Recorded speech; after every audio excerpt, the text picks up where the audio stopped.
মৃত মায়ের গর্ভে ৪ মাস থাকার পর এক শিশুর জন্ম হয়েছে। সম্প্রতি যুক্তরাষ্ট্রের জর্জিয়া অঙ্গরাজ্যে এক হাসপাতালে এমন অদ্ভুত হৃদয়বিদারক ঘটনা ঘটেছে।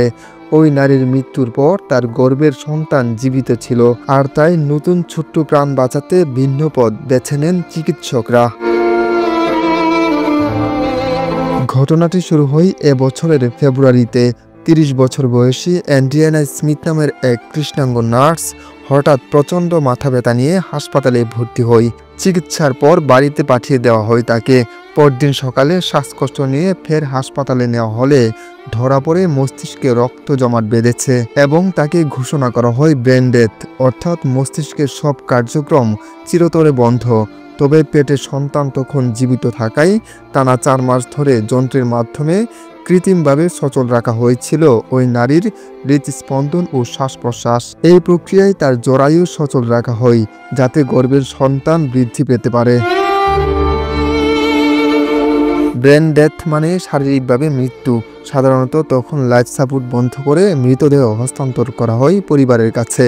কিন্তু অ্যান্ড্রিয়ানা ছিলেন ৮ মাসের অন্তঃসত্ত্বা।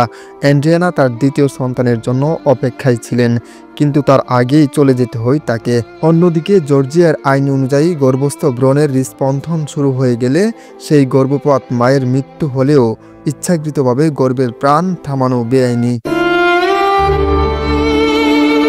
ফলে অ্যান্ড্রিয়ানার পরিবার চাইলেও তার লাইফ সাপোর্ট বন্ধ করতে পারেনি। তাই হাসপাতাল কর্তৃপক্ষ আইনের নির্দেশ মেনে মৃত্যুর পর তার দেহ কৃত্রিমভাবে সচল রাখে। লাইফ সাপোর্টে রাখা অ্যান্ড্রিয়ানার মৃতদেহে কৃত্রিমভাবে চলতে থাকে শ্বাস প্রশ্বাস, হৃদস্পন্দন ও রক্ত সঞ্চালন। এই প্রক্রিয়ায় তার জরায়ু সচল রাখা হয় যাতে গর্ভের সন্তান বৃদ্ধি পেতে পারে। ডাক্তাররা সিজারিয়ান সেশনের মাধ্যমে শিশুটির জন্ম দেয়। জন্মের সময় শিশুটির ওজন ছিল ২ পাউন্ডের কম।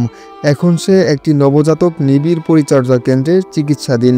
চিকিৎসকরা শিশুটির নাম রেখেছে চান্স, অর্থাৎ সুযোগ। তাই পৃথিবীতে আসার পথ যতটা ব্যতিক্রম ততটা কঠিন। নিউজ ডেস্ক, আমার বার্তা।